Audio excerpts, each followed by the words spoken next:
Well, let's see what fascinating pubescent treasures Chris has got hidden away. Ooh, Hustler magazine. I finally get to see what a vagina looks. Oh God! Oh my God! Oh my God!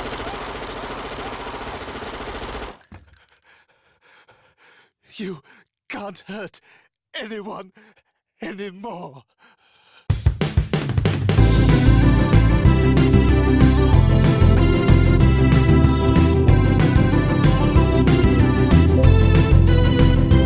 If your friends are nerdy and you are nerdy too, I want to talk to you.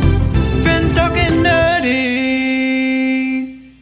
This is weird.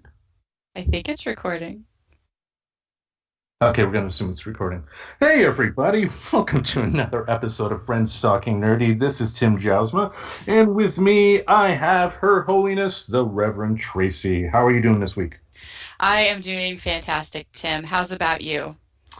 Going good. Right now, I'm wearing an official Professor Aubrey hat, custom made and everything. So for the folks on YouTube, they're going to see what a wonderful knitting job she did. So, she had to go through like 12 rolls of yarn to fit my head. No, I'm kidding. I got a pretty big head, of course, but she didn't have to go through the 12 rolls of yarn. But really nice hat. And yeah, we're also planning. We're going to be heading to the coast on the 20th. That's our the 1-year anniversary of the first time we met. So we're going to have some fun on that day. Oh, that's really funny. My husband and my partner, he and I met on December 21st. So that is actually, we're coming up on 3 years of meeting and Nice. 1 year from when he officially proposed with the kids. Nice. Yeah, Nice. so we are going to actually, what's really cool is on the 21st, I guess there's something called the Christmas star that is something that is visible. It's 2 planets, and I'm not going to try to act like I'm scientific now and actually memorized what these were, but there's 2 planets coming in alignment that make a really bright star, and it's referred to as the Christmas star. It only happens, it's in the hundreds of years, so not again in our lifetime for sure, and I think it was like almost like closer to the 1,000 end, so I think we're going to maybe try to go on a hike or something. Ooh, in the middle of nowhere, yeah. No, the professor and I, we are heading to the coast, getting massages, and hanging out in a nice hotel room with an H, not an M. Ooh, fancy, fancy. And so you mentioned that hat was knitted, huh? So Yes. she's a naughty knitter. Yeah, I mean, we talked about it a little bit on the book club episode, but with the pandemic being what it is, not being able to get out of the house more, she's been, as well as everybody, has been looking for things to keep busy, to keep the brain stimulated and whatnot. And if we do a drinking game and whatnot, it can be one of them. But yeah, she dove back in, did this hat, did another hat. I think you saw that picture of the multicolored hat that she knitted. Yeah. Well, all of my hats are self-crocheted, which is the only throwback funny I was going to say is, see, I'm a creative crocheter, and I don't know if you know this, but there is like a rivalry, I should say, between those two. There's actually a website called Ravelry, and there's a lot of shared patterns for like crochet and knitting. It's where I get a lot of my stuff, and it's really funny because every now and then you'll catch the playful banter between crocheters versus knitters. So I'm team crochet, but any of my beanies that you've seen, I've made them. So Yes, I remember them. Well, this week I wanted to bring up a topic about pornography. How about that? yeah, I was super on board with this. I am not one that is shy about talking about sex workers, things like that. I am, Tim, I even think you know this about me, but I'll put it out there for our listeners. I'm a strong proponent of we should feel comfortable talking about some of these topics because a lot of the bad shit that happens, like, the rape and bad things, happens because we've tabooed talking about it at all. So let's get into porno. Yes, because Pornhub actually lost the ability to use Mastercard and Visa on their websites. Yeah, the whole story is about a week or two ago in the New York Times. I believe it was an opinion piece, but somebody wrote an article detailing instances that they found in the hundreds. If you think, before the article came out, I guess Pornhub had over like 40 million videos.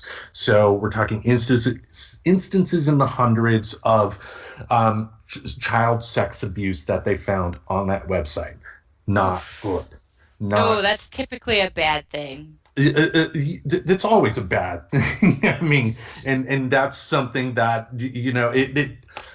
that kind of shone a light on some of the bad choices that the company Pornhub has done over the years, because they've allowed this. They weren't stringent in terms of monitoring what was being uploaded to their service. They even had instances where people would take like bootleg movies that were out in theaters and then upload them to Pornhub so people can watch them there.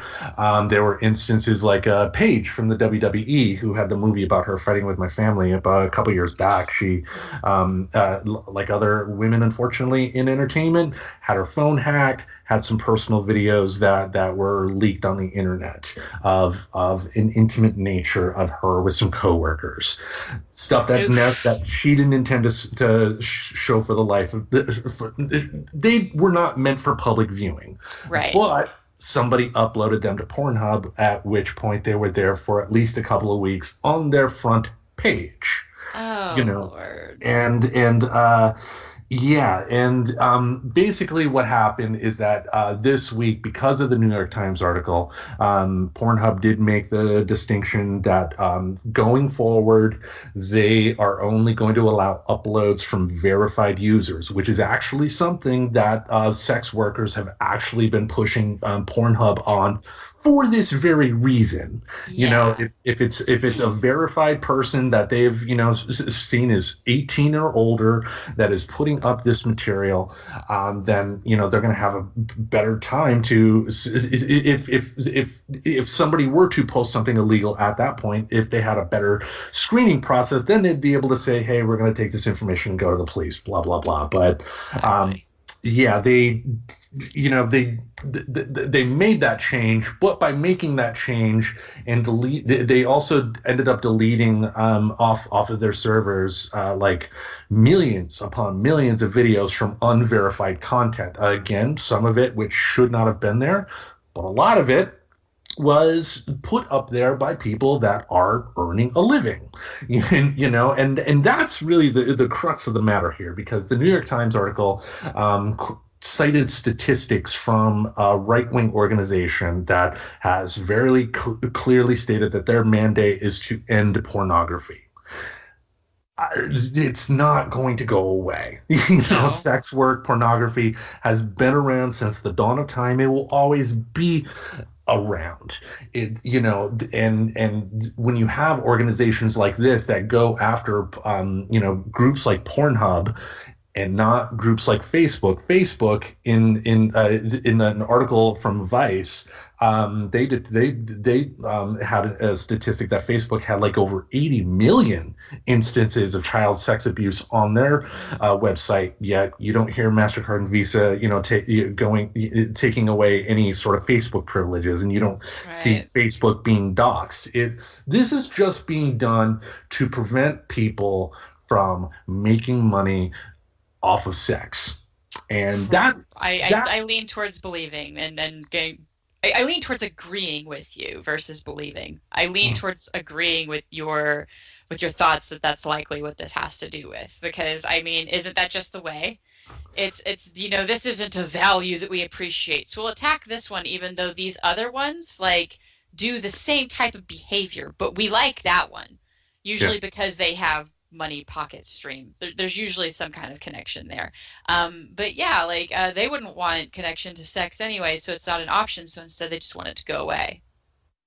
Yeah, and again, it's just not realistic, and this country is puritanical, and it's since pretty much the very beginning, and to your point, people in this country don't have that conversation about sex like they should. It shouldn't be a taboo topic. Now, that doesn't mean that by being open about it, that you should, have a conversation about stuff like in the line at the grocery store. There are appropriate times to bring up this conversation, but I don't know. It's on the one hand, Pornhub shot themselves in the foot a long time ago with a lot of their policies. Their screening policies for the videos they allowed uploaded to their service was minimal at best.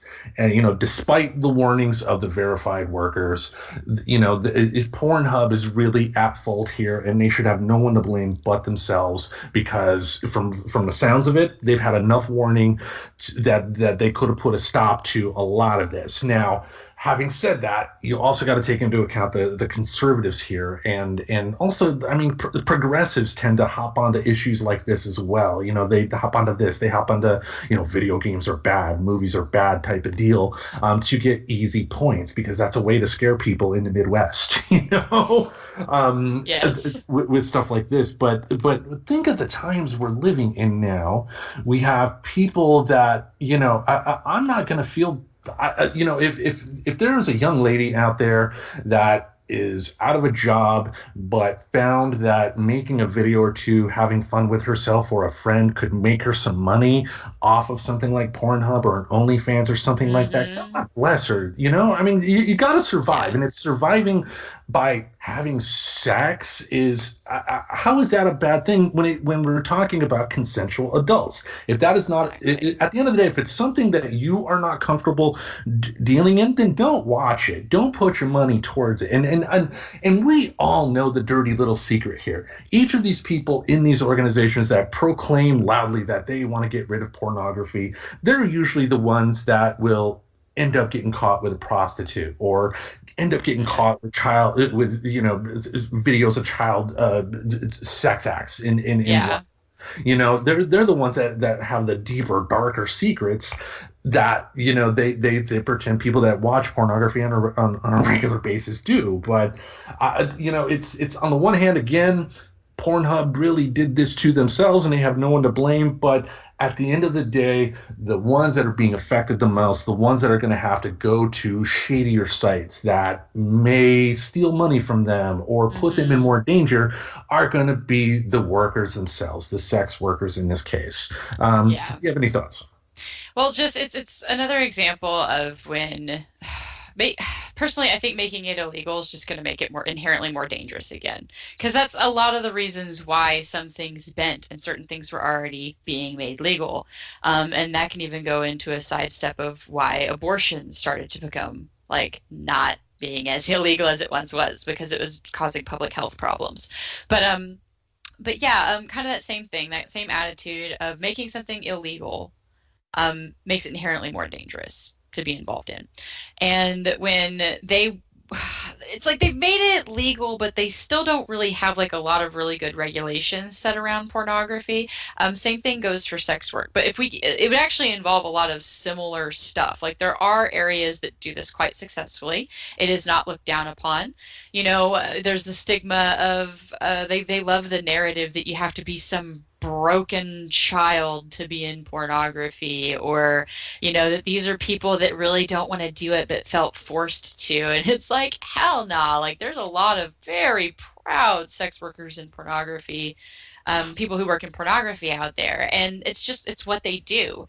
They feel comfortable doing it, and they do it. It's kind of like how some people also, they're well, I just don't understand how you could be filmed fucking for money, or making love for money, or whatever feeling they associate with sex. But these are also the same people that are I would rather be shot in the head than public speaking. Okay, well then why don't you go after Tom Hanks for being an actor? Or, it's just because you don't do something doesn't mean it's not okay for somebody else to choose those things. But we have an obsession with control culture. Yeah. Just this idea that if somebody thinks something differently, and this happens a lot with me, because I feel like I kind of think on things in a way that's a little bit more mild, and for some reason people feel judged. And I'll say this in the context of game night, right? I tend to play games. I'm not very aggressive. Like if there's funny ways to screw people over in games, I don't do it. But other people do it, and I think it's hilarious to watch. I just don't do it. So it's really funny because I'll have like game night with friends, and eventually I'll find out like, oh shit, I need to explain that like it's okay, like you can do it. I'm not going to judge you. But even something as simple as a game night, like we're so worried about like, well, I'm not going to do it to that person because they don't feel that way, so they must hate it. And they must be against that, and they'll think down on me for thinking differently about this topic is kind of the end state of that thought. And I don't know. I do secretly wish for our universe that we could get over, like, you don't have to come to the same opinion on everything, and it is okay if somebody's opinion is different, and if they are comfortable doing things differently than you, it's not a judgment on either side. Yeah, and in our archives, episode 28, we actually interviewed BDSM porn director Dee Severe. It was a really great interview. But she made a point in that interview of people's perception of the porn industry is wrapped up essentially around the film Boogie Nights. They think of what it was like in the 70s when it was people that were high on drugs making a quick buck and doing stuff like that when they were being manipulated. Whereas now you actually have a full-fledged industry. You have a safe industry as well. I mean, if there is any hint of anybody having any sort of disease, filming is immediately shut down and it is stopped. They've done a lot to make it safer. That is absolutely true. Yeah.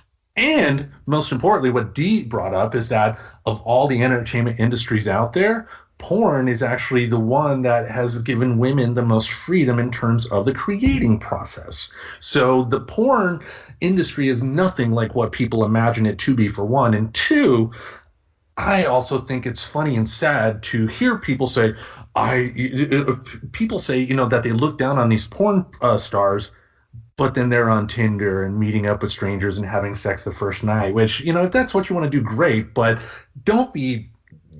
you're being a hypocrite when you do that. It's just let consenting adults do what they want to do. If it is not hurting you, it's not hurting them, let them be. I don't see why that is a complicated concept for some people. I mean, there are things that, like, I don't get people that go to church or give all their money to, religious organizations and whatnot. And I pull my hair like, what the fuck is wrong with you giving money to someone like Joel Osteen, for instance? Which in the news, he's garbage. But anyway, that's them. That's their choice. They've made that choice. Me doing anything more than just shaking my head and walking away would be inappropriate, because that's me trying to force my will on somebody else. If somebody wants to give all their money away to somebody else, that is their choice. Now, if that person were to rob my house of my money to give to Joel Osteen, that's a different story. But until that day comes, I'm going to let them do their thing. I'm going to think they're morons. But in this country, they have that freedom to do that. And guess what? You don't have to tell them that you think they're a moron. And you don't even necessarily have to take that thought away from it. You're allowed to be like, oh, wow, yeah, like, we don't agree. But and not necessarily have that negative spin on it either, because in a very famous topic that people like to kind of judge on is particularly a political stance, but and religion. But you have to keep in mind that those two things are determined largely by what area you were raised in. So if you're going to look down on somebody simply on their views on religion or politics, you may actually be being a little bigoted towards the area they are from. So I just say a little, just be careful whatever you like. I try to use that thought to come to a place of compassion, because I don't want to think anybody's an idiot. Okay, like, that's not the world I want to live in. But I do want to be understanding that people, especially when they're raised in a totally different demographic and live in a totally different reality than me, are going to be exposed to different information and come up with different ideas and thoughts. But we just really seem to struggle with that idea. And I don't know if this is a human thing or an American culture thing. I haven't met every culture, but there doesn't seem to be a lot of space like for that acceptance. And I guess that's where it's like I wound up being more Buddhist. And that was actually a Simpsons thing, teaching me a little bit about Buddhism. because it was Lisa that was like, yeah, they actually respect other people's religions. And that was like the first time I'd ever heard of that. Of just, oh, you could just respect other people's shit. Like, yeah, I Yeah. don't have to conform or be conforming. And the thing is people don't like to be controlled. So Yeah. yeah, just having the attitude that either way is right or wrong, I think like comes off as like a very controlling thing. But that's what they're trying to do by continuing to squash any regulation on this stuff. Is it's still controlling and sending the message of, yeah, but we still really don't want you to do it. We want it to be hard to make money in these industries that we don't support, so that you have to go and work in the industries that we do support. And that's the thing too, because a lot of these conservative organizations that are trying to end porn will kind of wrap their message in a human trafficking type of deal, which if that is happening, yeah, I don't want that to happen. Who does? Nobody is going to fight that. But when we're talking about people who consensually agree to, in the case of Pornhub, videotape themselves having sex, that is their choice. And they should not be punished by that just simply because you don't think it's the right choice. They're not hurting you. If you don't watch it, it doesn't affect you. So why get in their life and try to make things worse, especially in this economy where everybody's struggling? Yeah. And I love the argument is to shut it all down, because if there's a little bad, shut it all down, right? But you notice where they don't apply that to? The diamond industry. They didn't go, oh my God, blood diamond, shut down all the diamond sales, it's bad. And alcohol, cigarettes. No, I'm talking about like the drug. Like, what about the blood avocados, where the freaking like drug lords were like basically mugging avocado farmers? Like, they still didn't go, stop buying avocados because this one bad thing that happens. Like, especially when it's statistically not most of the avocados. It's statistically not most of the diamonds. So what I'm saying here is statistically it's not most of the porn. So why is that going to be your argument to shut down everything? So that's where I'm like, yeah, that's just they should be allowed to regulate it and make it as safe as they can for their workers, just like any other industry, because there's clearly not getting rid of it. Yep. And I think too, when it comes to the companies themselves, going forward, I would hope any future company would learn from Pornhub, that if you are going to have people uploading content to your server for you to put out, to do a little more than not much in terms of monitoring what's being uploaded, because there are bad people out there. And there are bad people that would want to harm a child and, show that to the world. And there's no reason that type of content should have ever been on Pornhub at all for any length of time. But let's also have a conversation about why Facebook has over 80 million instances of this, and they're not being doxxed at all. Yeah. It's just like, if you're going to have that fight against Pornhub, have it against Facebook as well. If the whole idea behind this is to protect the children, it's not. Exactly. Because if it were really think of the children, we would be talking about where it's happening statistically more, not statistically less. Yeah. And so again, it's getting that angle, right? We have a lot of people who also feel this way, and we're going to remind them that we feel this way about it, so they get hot on the topic, which, that's a little bit more of the conservative grounds. So you know what side I'm kind of talking about there. Yeah. All right, well, let's move on to something a little more light-hearted. You're rubbing your hands in anticipation right here. You've been eagerly anticipating this event for a long time. Let's hear your thoughts. Yes. So today I actually wanted to try something new, since I do actually watch a lot of shows. I wanted to kind of give review styles every now and then. So I talked a lot about it when it first broke the news. I've watched some of it, so now I'm going to talk about that Animaniacs reboot that I was so flippin' excited for months ago.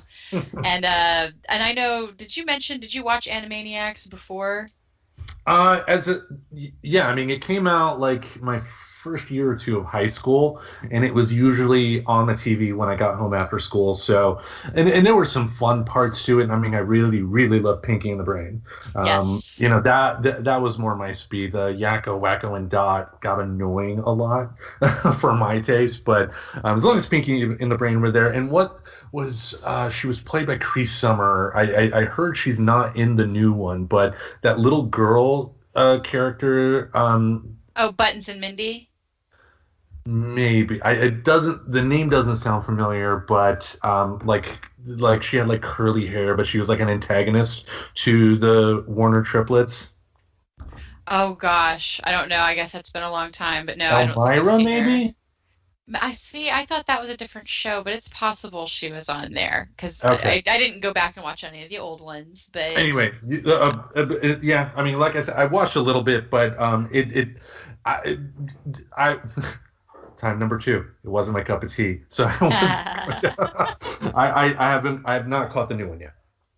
Gotcha. So what's sad is this is going down my overall little takeaway is reboot done wrong. Such a bummer because I was really looking forward to this reboot, having been an Animaniacs fan as a kid. But I did want to at least kind of cover some of the good, some of the bad, and then just the overall takeaway from it. Things I like the most. The songs from the first episode were actually really funny. I really enjoyed, especially if you watched the old one and you remember how the theme song went, or at least go watch the old theme song, then watch the new one where they kind of actively make fun and pick fun at the old one a little bit. Like before, it's like we had pay for play contracts was the old one, and it was kind of making fun of like how the writers walked. And then in the new one, it's like you should see our new contracts, and it's like a 2-year contract with Hulu. And so like they're kind of making fun and doing a little bit of throwback play there. Specifically, one of the songs I really love though is talking about the last 22 years because it was very much talked about. Wow, they're bringing this back. It's been 22 years since it's been gone. And what was really funny is that there's actually a point in that song where they, so they're recapping what all's gone on in 22 years, and then they get to 2018, and they kind of break that wall a little bit and admit, like, well, we're writing this in 2018, so we don't really know what to put here. And then they just start making up just blatantly crazy hyperbolic shit. Like, like I forget, but the one that I really remember the most was like they were hiding in bunkers underground from our new polar bear masters or something like that. So just picking some fun, etc. They also had like a song about reboots and the reboot nation thing that we were just kind of going through reboot after reboot, and I was kind of bummed the direction they took with that song. Where they more just kind of seem to complain about reboot culture, which is funny since they are one, and then in the end they actively like, yeah, but when we sell out, we know we're doing it. And that's how they kind of excuse themselves for it, okay? So there's the nostalgia song. And I was kind of, the reason I was bummed is they usually took songs in a more educational direction, and that was really lacking. And I was kind of hoping they'd even go and take it as an opportunity to go into the science of the brain. And I'll totally end up sharing like a nerd out article on this. And like nostalgia actually does something specific to the human brain. So really a reason that we're seeing a lot of nostalgia, especially like right now where it's really being laid on thick. Even the promise of a nostalgia show coming back, we're going through a pandemic. They're literally trying to tickle the same chemicals that come out when you feel those senses of nostalgia. And it's like, I would have loved for a song to have been created on this, and they failed me big time. So that was like, so yeah, that being said, I still like the nostalgia song. I thought it was funny. I love the 22 years song. I love that they kind of poked some fun at themselves a little bit with it. So those were positives. Going into that negative side though is they kind of openly made fun of the nostalgia thing too much. Well, not the nostalgia, but the reboot thing. Like the cash rake, that the reboot was just a cash rake, to the point that it just made me annoyed with them, and I didn't want to watch it anymore. Because I need to confess, I did not make it through the first whole season of the reboot, and that's usually something, if I start a season, I finish it. Couldn't do it with this one, and this is actually the episode I'm bringing up here with the most disliked, because it just kind of, there was an episode where I feel like all the things that were missing got openly made fun of, and that is the lack of side characters. Mhm. Like, the only characters they brought back were Pinky and the Brain and the Animaniacs themselves. Oh, that is a yeah, because the original show was never a focus just on them. I mean, Yeah, they were so it like got one segment, if that. yeah, exactly. They weren't even like most of the show. Like from what I remembered, it was like yeah, there was some Warner Brothers antics, but there were like a lot of things they rotated through. They had Slappy the Squirrel and the nephew. They had the Goodfeathers that may or may not have Slappy the Squirrel in it, and then they also, Pinky and the Brain. We said that got brought back. Buttons and Mindy, Chicken Boo, which I totally forgot about Chicken Boo. And so there's an episode, and this was, I think, that last one that I watched, where that was how I remembered that Chicken Boo was a thing because they brought up that there's this character that was like a hunter, and he hunted down all of those characters, and he had like a wall with all of their heads and stuff. And like, don't worry, they weren't actually dead. They were just cartoon dead, right? Like, Yeah, yeah. But they wound up coming up at the end. Spoiler alert, I guess, guys. Sorry, yeah. but they wound up being like all fine and like running after. But so that was the only time they brought everybody back for a second. And then it seemed to be that send off and implication that they don't plan on bringing them back. So basically, it's a lot of awkward cartooning with the Warner Brothers and a throw to Pinky and the Brain. And I guess like the idea of having this weird cold-hearted woman CEO like tested well, so that's another commonly occurring character. The security guard gets to stay a bumbling idiot, which I think he's got more lines now than he ever did in the original show. But yeah, and then it goes back to like what I started in with the one song was I wanted it to go an educational route. And I think it was even this same episode where they made fun of like kind of not bringing back these characters. They started to imply that Yakko was going to do an educational song. I wanted to say it was actually there was a map down and everything, and he was about to like get the ruler out. Like, iconic Yakko, gonna teach you some shit. And then the song's not going to be relevant in 5 years, but for now it works. Right. But he started it and then he got interrupted. Oh. And so I'm like, okay, so we're not going to be educational. We're only going to openly mock the cash grab. We're only going to be making fun of Donald Trump like every other episode, which don't get me wrong, I don't like the guy, but you don't need to focus the cartoon around making fun of different versions of him. Right. Although the best sign thing from the first episode was funny. But But so, to your point, the first episode, make one joke, great, but especially in the current climate, I think a lot of people probably fall in my camp more than anything when it comes to the president of the less you hear about him, the better. yeah, like I think touching on him during the 22 years song with the best sign thing was like about as much attention as he needed. He didn't need to come back as a Cyclops character. He didn't need to come back as another implied character. Like I don't need it. Most America doesn't need it. We're looking forward to him hopefully not being on TV as much. Like, so cool, make fun of him, I guess. It's fine. I'm not a fan, but like I just felt like too many of the jokes were hyper focused on this. And it's just that negative shit that I don't want to focus on anymore. Mhm. But yeah, so it's a bummer. I wanted the education songs to come back, and that was something that I may have even mentioned as part of the excitement was that I liked that it was an educational show. And it's so obviously, and like they said it, a cash grab, that it just totally put me off on watching the rest of it. So. And that's sad to hear because, I mean, I know I put up late last night an article I found on Variety that they're bringing back Night Court. And, Yeah. yeah, which actually made me happy because John Larroquette will be back as Dan Fielding. That I don't have problems with reboots or soft reboots or just bringing something back after an extended period. But if you are constantly making a reference of the fact that this is just being done so we can get that sweet, sweet cash from you and nothing else, fuck that. I can put my money towards something else, Yeah. I mean, especially for a show that was originally intended towards kids. It's just why wouldn't they also want to incorporate a lot more of the side characters too? Because obviously, probably it was budgetary. They couldn't hire back all the previous voice actors that did the characters. But I also know that a lot of those voice actors voice more than one character. So, they can bring somebody back for something. But I'll probably will avoid this just because of this. So Yeah, essentially. But, and then of course, with our culture and people screaming into the internet anytime something happens, there was at least a few funny off-show antics that I did want to share that happened during the run of this. I think one it's super funny because they're complaining about something that they even explained in the song, how long ago it was written. But during the during the reboot song. So sorry, the same episode but different song. So Right. earlier song they explained that it's been 2 years and we're gonna have to fill in some gaps. So this was a song that played after that explanation, and they made a Johnny Depp joke about like they've seen the sequel, why not the prequel? And it was like a picture of Johnny Depp with some scissors in his hand, and it says Johnny Lies.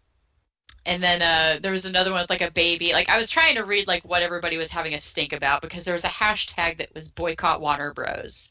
And it's like, well, they clearly have an opinion on this because this is implying that he's a liar and the scissors implies the violence. And it's like, I don't know. They tried to reply the next day saying, no, it's actually like the Johnny thing was just because Johnny Depp's famous. Edward Scissorhands, anybody? I mean, See, I took it as an Edward Scissorhands thing. yeah. But I don't know. I guess a lot of people got really upset because they said it was Warner Brothers trying to say that they had some kind of opinion on it. But then it's funny because it's like, wait a second. But in the same episode, they said they wrote this in 2018. Well, in 2016 is when word came out. I guess that's when Amber Heard and Johnny Depp first split. Right. And that's when she brought up accusations that were ultimately proved in court that he was an abuser. Now I know what you're talking about with a lot of the fans because I see it on Twitter as well, that you have a lot of his fans that are passionate that will just blindly respond to anybody that has the slightest bit of negative thing to say about Johnny Depp with, well, Amber did this and Amber did that, and I just find it overall a very sad situation with Johnny Depp. I mean, because to take his personal experience out of it as just an actor, he is, if anybody has studied the art of acting, you will know how good of an actor Johnny Depp really is. He is a great actor. Now, having said that, when you are a celebrity for as long as he's been and rarely get told no, a lot of your perception on life can warp, and from everything I've read on the whole Amber Heard Johnny Depp thing, it just sounds like two people that should have not been together brought out the absolute worst in each other. Yes, so my theory on our unhealthy relationship with relationships, and I honestly haven't followed it. It was a bummer for me because I've really loved Johnny Depp. I've seen him in a lot of stuff. I loved Edward Scissorhands. I've loved his range. And then he's got that really awesome quote that, like, especially whenever I got into doing characters and doing character acting and stuff like that and trying to figure out how to get into my head enough to do it right. Mm-hmm. He has a quote, with any part you play, there is a certain amount of yourself in it. There has to be. Otherwise, it's just not acting. It's lying. And there is something about that quote that I know inspires like other people that do characters and do acting as well. So, I mean, I think, and again, I'm going to go into, I don't go digging for this stuff. So I know there's a thing about Johnny Depp. I know he's like being canceled right now, I guess, is kind of the general vibe that I'm getting. Yeah. But it's with all of these things, I'm going to say, ultimately, I wasn't in the room. Ultimately, I was not involved in the situation. And ultimately, that's where it's like, I think it's not my place to judge. Like, I'm not going to go out and buy stuff, but to be fair, I rarely go out and buy anybody's shit. So. And there is nothing wrong with that. There are plenty of entertainers who have done something that I found offensive that I will not purchase their content anymore. Yeah. Woody Allen being one of them. Having said that, there are folks that love Woody Allen and will continue to buy his movies to this day. They are not wrong. I am not wrong. The problem I see is too many people want to get online and pat themselves on the back. I think Johnny Depp is a horrible person. Well, I think Amber Heard is a horrible person. Look at me. I'm supporting somebody. Yeah. And it's your teams, right? Like it's just you're voting for a sports team at that point. You're not even emotionally or personally invested in the situation. That's a sports team thing. Like, so yeah, there was that. Like a joke they made 2 years ago, really pissing people off today. And then the one that was like my personal favorite, whoopsie, was there's an episode, and I didn't make it to this episode. I think this was like the sixth one, if I'm remembering correctly. But there was like this throwback they're doing. It's a Pinky and the Brain episode, and they're trying to like mimic like the old school ads. Because my odd theory is I don't think Pinky and the Brain is in the current year, but they kind of are. I don't know. But but so there's like this hotline number, and it says call the brain, and it's got this number, and apparently it was a live number for a real sex hotline. Okay. So then they had to take down the episode for a minute, and then they put it back up, and then I guess all they did was like take out all of the information, so like that scene no longer makes any sense.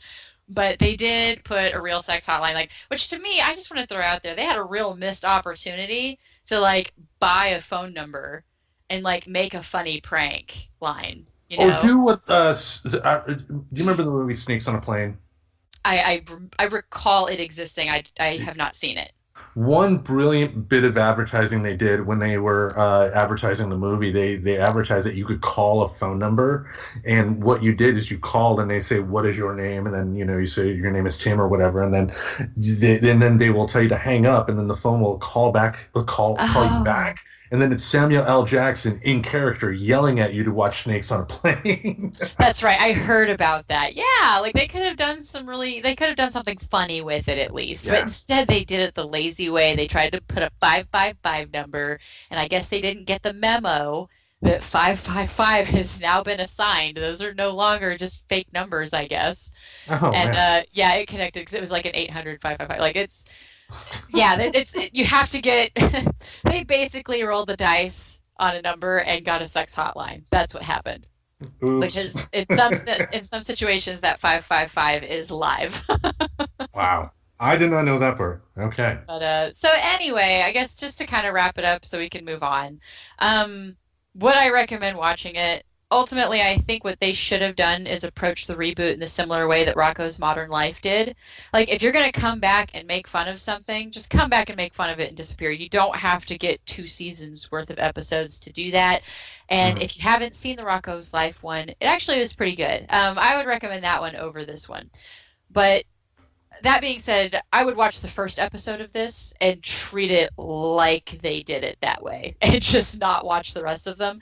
First episode, worth it. Tickles the nostalgia bone. It's silly. I love the 22-year song because it really just also takes you through how much we've been through, like in the 22 years that they've been absent, which is just kind of a refreshing, just, recap of time.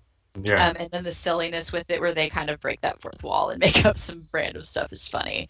But other than that, I wouldn't go too far into it, unfortunately. All right. Well, let's transition then to your brother's horrible music choice. We're going to be discussing an album from an artist called Flay. Everywhere is Somewhere is the album title. Before we begin, what are your general overall thoughts of the album? At first, I didn't think I was going to like it. But then as it kind of transitioned through some of the variety, because I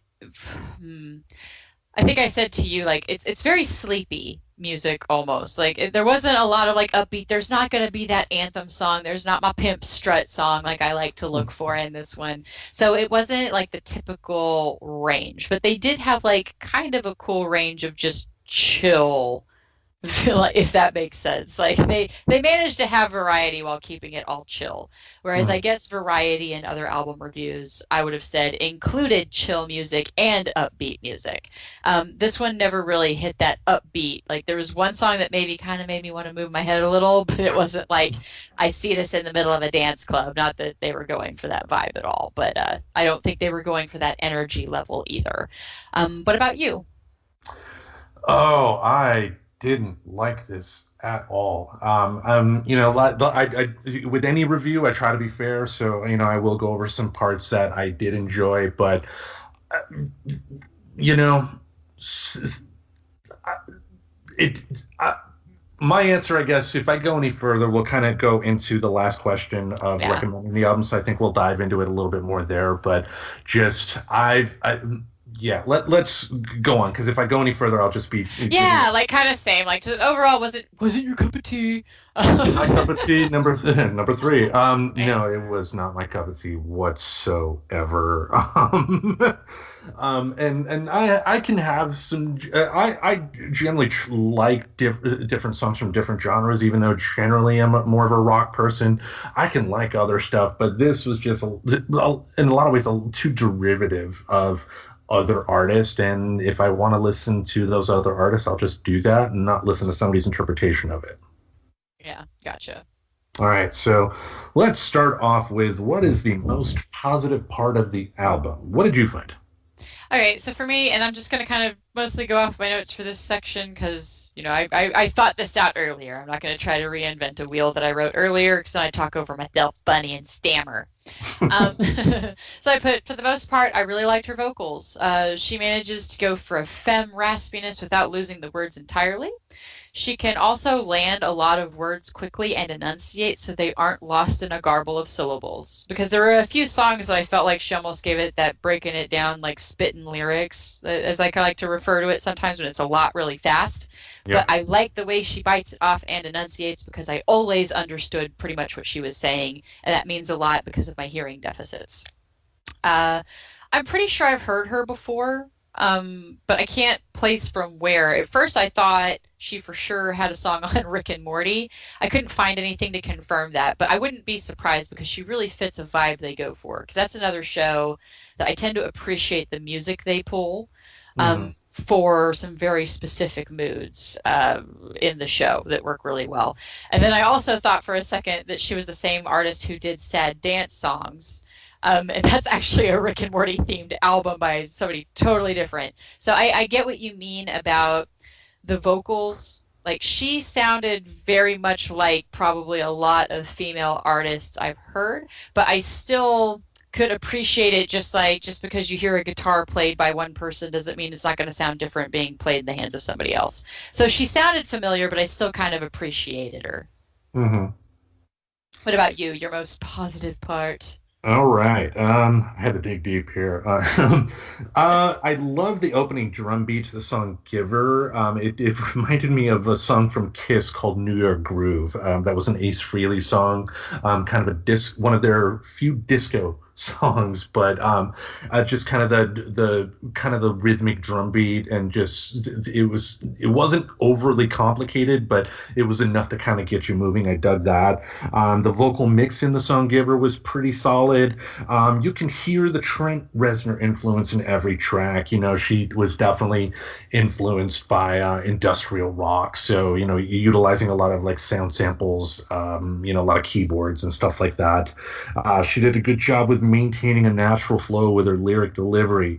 Songs like Champagne, she was delivering a lot of lyrics, but her flow always sounded natural. It wasn't like previous examples that we brought up to where just something didn't feel right. Just even when she was going really, really, really fast, you understood it and it felt like a natural flow, which I really liked. The music kind of aligning with mine, like that way she had with enunciating, and it just didn't get lost, like just blah, blah, blah, coming out. Like you could always understand her, which is just amazing because that song specifically, a lot of words in a very small time segment there. Oh, yeah, a lot. I could never pull it off even if I practiced. A couple of the notes I had, the music in the song "High Enough" was pretty decent. I wasn't a fan of the vocals, but the music was solid, and it sounded kind of like an artist by the name of Tyler Bate, who does work in movies. He did work in the John Wick movies, also did the soundtrack to Atomic Blonde, which was based off of the graphic novel The Coldest City, which we reviewed on our book club. So it was kind of nice hearing that bit of I could see where she got some of the influence. And lastly, I loved the opening bass riff of "The President Has a Sex Tape." It was simple yet effective. Yes. All right. What is the most negative part of the album to you? She, as much as I appreciated her vocals, it definitely was a double-edged sword for me because she does some things that I feel are a little experimental that I didn't dig so much. One of which is I love a good alto, like women that can sing, because I sing happier in that alto range and kind of a deeper range, whereas a lot of women are higher. Um, so she would do that, and then she would kind of come up really really quick to a pitch, and it just reminded me of a squeaky toy. Hmm. She did this quite a bit in Black Wave. And then there was another like sound she did also in Black Wave where it was just like she was breathing in, but it was like she was forcing that gasp, and it kind of gave me that same effect. So it sounded like it was intentional because typically you would try to edit out a gasp if it's not intentional for an effect in an album. Right. But it was just like dog whistle effect on my ears. And then the only other thing was kind of a comment I'd thrown to earlier. Many of the songs were really sleepy. It kind of reminds me of a playlist I would have listened to when like I used to listen to stuff to indulge in my depressed moods instead of listening to things to take me out of them. Like this really does it. There's a lot of the tone to it and a lot of like just it's very melancholy sounding music. Like yeah, see, you're nodding, which I see now you're guilty of it too, giving Yeah. nonverbal cues for our listening fans. But yeah, like there was something about those very sleepy, very like almost depressive. But that's not always a bad thing. So I wanted to try to avoid calling it depressive music No, without like really explaining it. you just sparked a memory of when I was married. I knew things were going to be bad when I got home and the ex was listening to Evanescence. It's just like, Uh, ooh. It's there we like, go. do I need to Yeah. get out of the house for a bit? Like, oh God, what have I done? What did I leave? Yeah, just like mentally rewind. Did I do that? So Anyway. those are my negatives. Not too much negative. Everything else, like I really liked a lot of the sound and the instruments used throughout a lot of the tracks. So no complaints there. No weird, like not a lot of weird effects that I didn't dig. She did a little bit of vocal effect, but not much, and it didn't really bother me too much because it kind of suited the raspiness, like the little bit of echo she worked with on some of them. Couldn't really complain because I think it actually it matched well for once. Hmm. For me, I'm gonna say, I mean, her voice was almost baby-like when it's saying it's like when Mel Blanc did Tweety Bird. He talked to a Tweety Bird and just talked in a little bit of a higher register, and she was singing in a higher register, and it was baby-like, and it was just annoying, and it didn't work for me. The industrial rock sound was just a little too derivative. I mean, I mentioned the influence from Trent Reznor. You could tell it's there, but if you grew up with Nine Inch Nails, with their first releases and whatnot, hearing this now, 20 years after the fact, is just like, if I wanted to hear a Nine Inch Nails album, I would like I would listen to that. And like I said, I'm going to touch on this a little bit more with the last question here. But other notes I had: the opening repetitiveness in the song "Hollywood Forever" was just atrocious. It was bad. It was just, you need to go back to songwriting 101, and wow, that was horrible. A number of the songs don't seem to get out of first gear for me. While the music can change, her vocal delivery ends up for the same for the most part, except for some differences along the way. The lyrics tend to, and because of that, the lyrics kind of got drowned out by monotony. It's just Yeah. the voice for the most part sounded the same, so I ended up not listening to her voice as much because of that. And the repeated use of the song title of the song "It's Just a Lot." Annoying. You don't need to constantly repeat the song title over and over again. All right. What is your favorite song on the album? And this is where I kind of realized like that I like this album more than I thought I did initially. I actually had a little bit of a hard time because there were a few that I did like, but the one that wound up shaking to the top was Mean It. Hmm. I think I loved all of the elements of this song. Pretty much all of the others that I considered for the favorite had an I like it, but comment. This one pretty much won me over across the board. I love it when lyrics can read like poetry. So if you do go and read the lyrics to mean it, I'm not gonna do poetry reading right now, just to save some time. We can go read I it can do the ourselves. bongos. But you but you can actually like almost feel that very poetic flow, like even just looking at them. Mhm. And I thought they were great lyrics.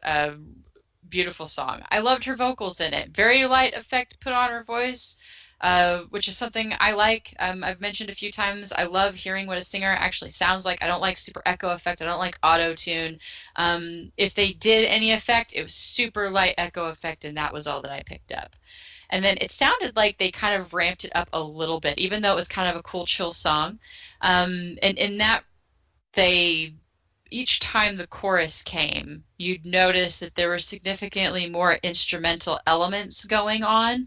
Like, Mhm. so they kind of added more to it as it went. And then I especially love near the end, there's just this little timing of like just some piano, just an emphasis on some piano, not keyboard, a lot of actual raw music or raw instruments in that song. So I picked up on that one. There's another one where she threw in guitar, but that wasn't this one. So I kind of like that she did that too. I guess that could have gone in some overall positives, but the piano really stood out on this one. So overall, Mean It completely won me over.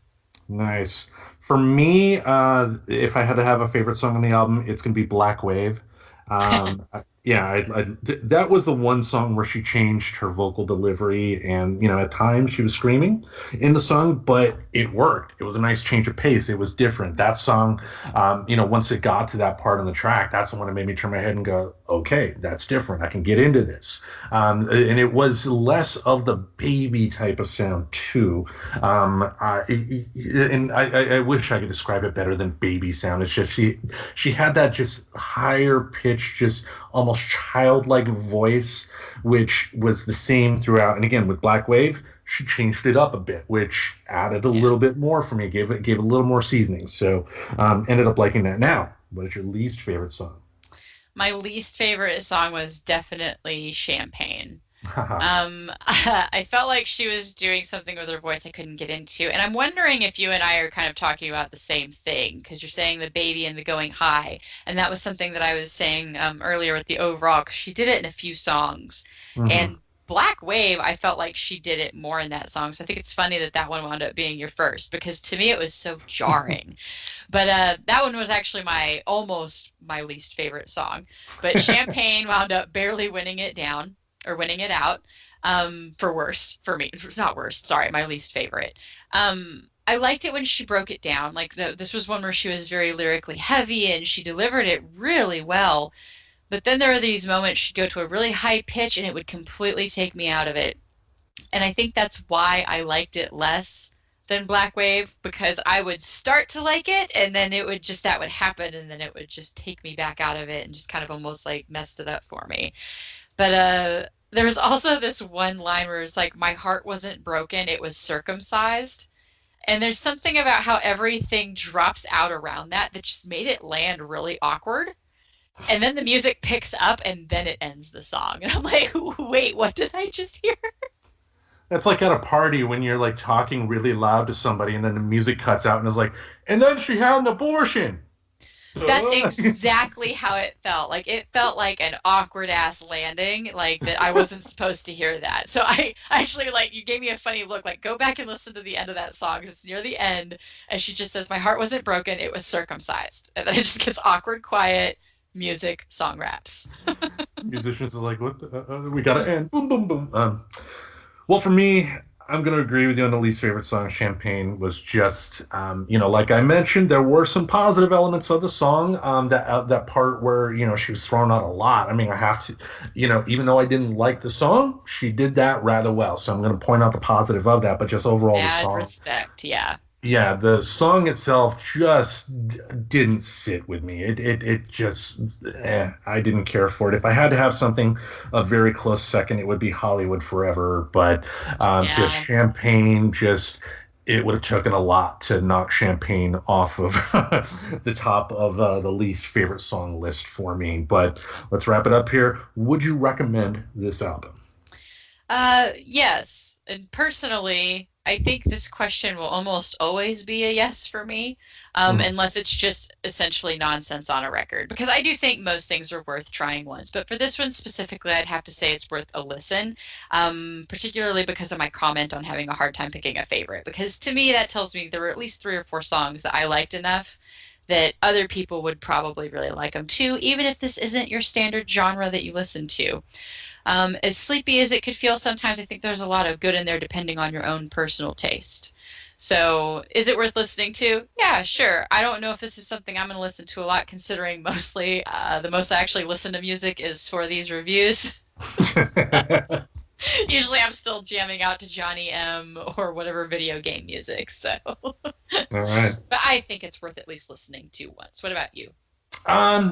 I would put it this way. I mean, I do agree. Yeah. I mean, you can't have an opinion about a piece of art without actually trying it, and but for me, I just didn't care for the album. But and this is kind of what I was trying to didn't want to get into at the beginning here. For me, I think it probably boils down to my age more than anything, because like the older I get, the more I see why there's always like a difference in musical taste between older people and younger people. And it's just like the older you get, the more you can recognize where newer music got its inspiration. And then for me, it's like I am going to be less likely to want to listen to the new stuff because of reactions I had earlier. It's like the industrial rock aspect of this album reminded me of Nine Inch Nails. I'd rather listen to Nine Inch Nails than this. Does that mean that Flay is bad? I am not saying that whatsoever. Again, is it something I'm going to recommend? No. My musical tastes do tend more towards traditional harder rock or metal. But, I if anything, I probably have to do, I probably have to chalk this up to just age and just, music being what it is. I'm used to music from my era. My era was, the birth of industrial rock with, stuff like Nine Inch Nails. So hearing the new stuff, it sounds awfully derivative, and that is a turnoff. That's not a knock against the new music. That's how music evolves. You get inspired and move on from there, but wasn't for me. Well, and that's also just personal taste. There's also, for every you out there that prefers the artists that introduced you to a sound, there are also people out there that are like, hey, I love Nine Inch Nails, so I will probably really love somebody who was inspired by that music, because give me more. Exactly. So that's under the argument of like, yeah, sure, listen to it. And hey, and if you didn't like Nine Inch Nails, you might like this artist's approach to the style. Exactly, yeah, and that's what I try to shoot for in a review too. I mean, because just because I didn't like it doesn't make it bad. Blah blah right. blah. We said this multiple times. It even goes back to that frustration we were explaining earlier, that people take it so personally when you don't feel exactly the same about something, that we feel the need to apologize and preface just because something wasn't our cup of tea. When really it's not, because me not liking something doesn't say that it's good or bad. Me liking something doesn't mean it's good. Me not liking something doesn't mean it is bad. It just means I do not like that thing, or I do not. I either do or do not. That's just my opinion. It does not make it anything. Mm-hmm. That reminds me of a conversation I had the other day with a friend of mine. He listened to last week's episode where I talked about finally seeing The Princess Bride and my thoughts on it. And his first comments to me were, "Fuck you!" And I'm like, "What?" And he was just like, "You didn't like it, how dare you?" But then he told me he was kidding, and he appreciated the fact that I was able to, say why I didn't care for it, but, and whatnot. But yeah, people do get territorial. They do. And I find myself getting defensive at times too. If somebody wants to, really badmouth pro wrestling, for instance, there's a part of me is like, but you don't understand, but you don't understand. But I also have to take a deep breath and realize that pro wrestling's not everybody's cup of tea. Fourth time. Exactly. And having that mutual respect that we all have our cups of tea, and it's not an insult on you if you don't like my cup of tea. I'm still going to enjoy my cup of tea, whether you like it or not. And I hope you enjoy your cups of tea. Exactly. Yep. All right. That is going to wrap us up for another week. And we got a furry visitor here for the YouTube folks. My cat says hi. And my shirt says I hate you, Steve. So if my friend Steve watches this, I hate you, Steve. You gonna offer him a pickle? Oh no, that's different. That's a different A, friend. a different guy. Okay, Although okay. I think we all know each other, so it's great as if either of those listens to that, they've known each other. Not like they've known each other. They just we ran in the same stand-up It comedy is group in Portland. I Arizona. mean, it is Portland. Maybe they do for all I know. They talk about pickles, and before you know it, a passionate love affair. Yes, yes. My friend who loves pickles that we might have a thing about at some point. Who knows? I have to get a hold of pickle seltzer, which involves going to a mall, and I already hated that place in the before times. I don't like it much better now. Oh, yeah, the professor and I have been to the mall on a couple of occasions, and some of the malls are okay because some of the malls don't have as many people there. But some of the malls too can, like I think it was either Bridgeport Village or Washington Square, was just insanely busy. And it's just like, do you all really need to shop here? He says as he goes in to shop, but I know, but it's probably Washington Square because that's the one in my neck of the woods, and it's yeah. always crazy. Like even when I was doing Postmates, because there's that dim sum place that was really popular, and that place is awesome to take orders from. If we have any drivers, like seriously, go camp out like at Washington Square. They're really nice, and they have like a board that tells you when to go in there. It kicks ass. But yeah, like it was still really busy then, and then like us being out during that 2 week freeze was the most hilarious thing I've experienced during this pandemic. 'Cause it's like we're out, and it's like, isn't this day one of a freeze? And like the entire parking lot was full. I was like, okay, I came out for a specific reason because I was getting something replaced. Something broke. I called. I made sure I could meet them and replace this thing. Right. And like so that was the only reason I was even out because the place was going out of business, so I wasn't going to be able to take care of it later. Yeah, so it's just kind of nuts how people are dealing with it, but I got all my beans, so whatever, man. I'm good on toilet paper, and it sounds like we really screwed up Thanksgiving, so it sounds like I made the right choice because panic buying's happening again. Oh, yeah. And I had recently gone back to Best Buy, something I never thought I would do, and got the job there in October.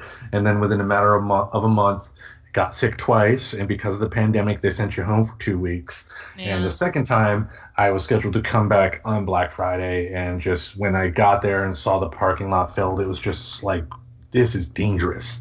This, yeah, I am not dying so somebody can buy a $300 computer that they're going to, come back later and, yeah. and be upset that it's not acting like a top of the line Mac.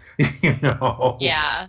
Eh, Yeah, exactly. And it's like, and it's not even like that maybe you're not at risk, but you hang out with people who maybe are, and you also interact with however many customers. Like the office that I worked for, and I won't mention names, like I'm glad I left. They apparently had a spouse of somebody like test positive and they had to shut down for a day, and then they finally put up plexiglass dividers.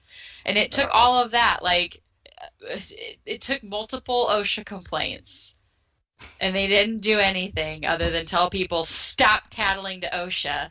And then it took somebody's spouse getting sick to finally because they had to.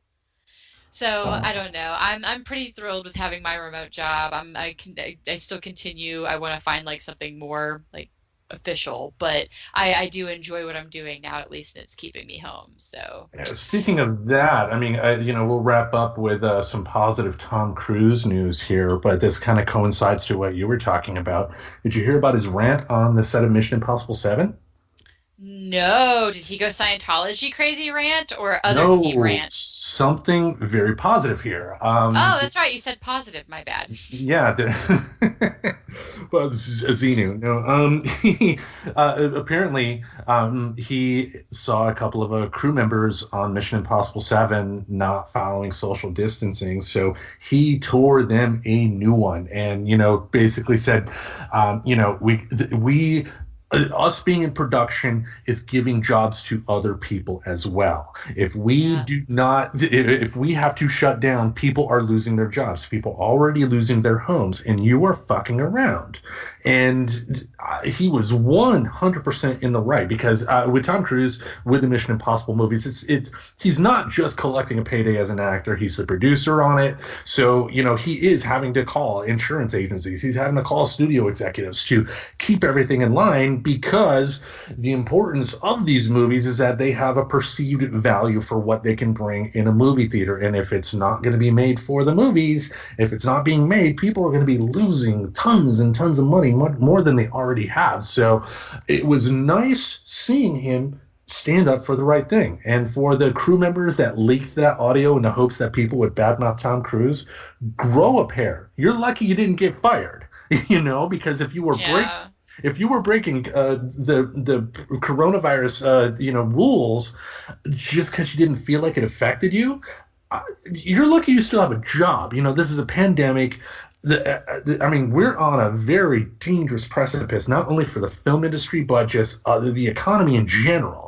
Yes. And the more people fuck around, like Best Buy with Black Friday, like fucking around on a movie set and whatnot, it's the longer this is going to be, and the more ruinous it's going to be for a lot of people. Because if Mission Impossible 7 stops filming, Tom Cruise is going to be fine. But what about the caterer that they have to hire to feed the set? What about the guy that builds the sets, or just something? There are a lot of people that earn just as much as you and I that work in the entertainment industry that are getting hit hard. And Tom Cruise stood up for them. He did one hell of a good thing. And yeah, I disagree with him on a lot of stuff, but on this, he gets a high five from me, and I'd have to get on my knees to give him the high five since he's so short. But very, very true. Yeah, God. I wish there was a magic button we could push. Because, again, we're going into that control topic again, right? Like, maybe I'm going to have to nerd out on the psychology of control. But because it's right back into that. It's people not feeling like they have a sense of control, and there's a certain personality type that actually leans a little bit more towards conspiracy theories. There's actually been a lot more topic on, psychology today. Because, wow, people are feeling really shaken up when they learn that somebody they're really close to believes in certain conspiracy theories. And it's just like a certain type of mind that is more likely to go that way. And it is typically the type of personality that doesn't handle, not being in control of a situation. Because then it is somebody else's fault. Somebody is doing something bad.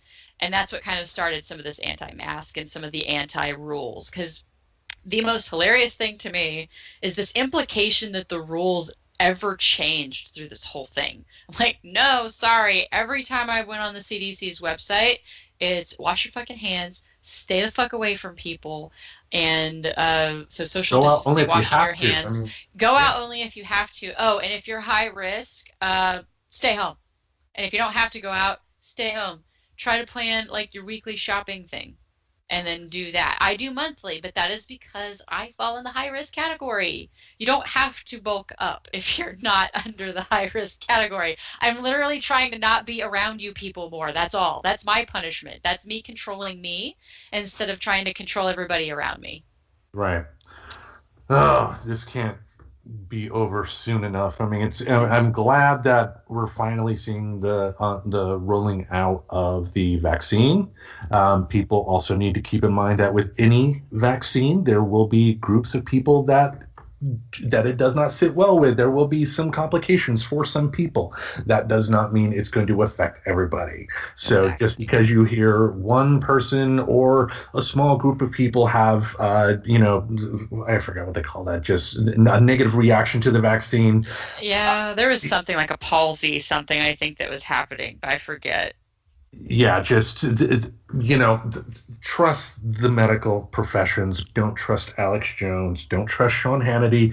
Don't trust the shit that you read on Facebook. If you're getting your information from a meme, don't. Yeah. Remember, guys, skepticals are allowed. If you read a piece of information and it is upsetting, feel free to just go out there and check another source. Do the anti-search. Oh, man, I love anti-searching. Searching for the opposite opinion that I want is my favorite way of dealing with stuff that I don't understand. So, just don't be scared. There's information out there. We have literally endless access to it. But I think just to put it on kind of a funny, maybe before we wrap up this little bonus topic here at the end, we managed to sneak in, is I saw a pretty great little meme. It's like, Americans don't want to get the vaccine because they're afraid of what's in it. Also Americans, ooh, the McRib is back. Yeah, or you get like some 400-pound guy with a can of Four Loko eating chew, like, I'm gonna put that stuff in my body.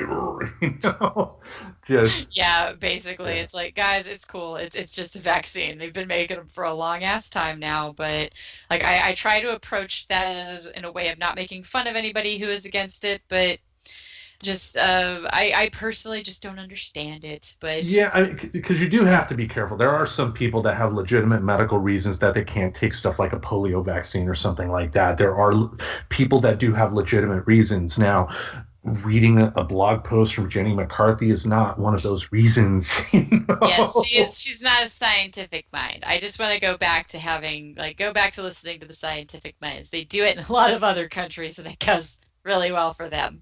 Yeah, so, not like, I dated a science guy once. No. Anyway, that's going to wrap us up on YouTube and our audio show for another week. So thank you all for listening. And remember, we did have our book club episode release. As we're recording it, it was released today at noon, but it will be on our feed. So give it a listen. Next month, we are going to be reading the book Daisy Jones and the Six. For the book club, I want to kind of alternate. 1 month we would do a graphic novel, and then 1 month we would do a traditional book and kind of go back and forth from there. But whatever tickles the fancy ultimately. But give that a listen. And we will see you all next week. And remember, it's such a good feeling to know you're alive. It's such a happy feeling.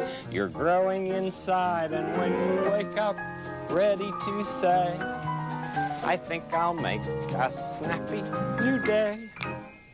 It's such a good feeling, a very good feeling. The feeling you know that I'll be back when the day is new, and I'll have more ideas for you, and you'll have things you'll want to talk about. I will too. You always make each day such a special day. You know how? By just your being you. Only one person in the whole world like you. That's you yourself. I'll be back next time. Bye-bye.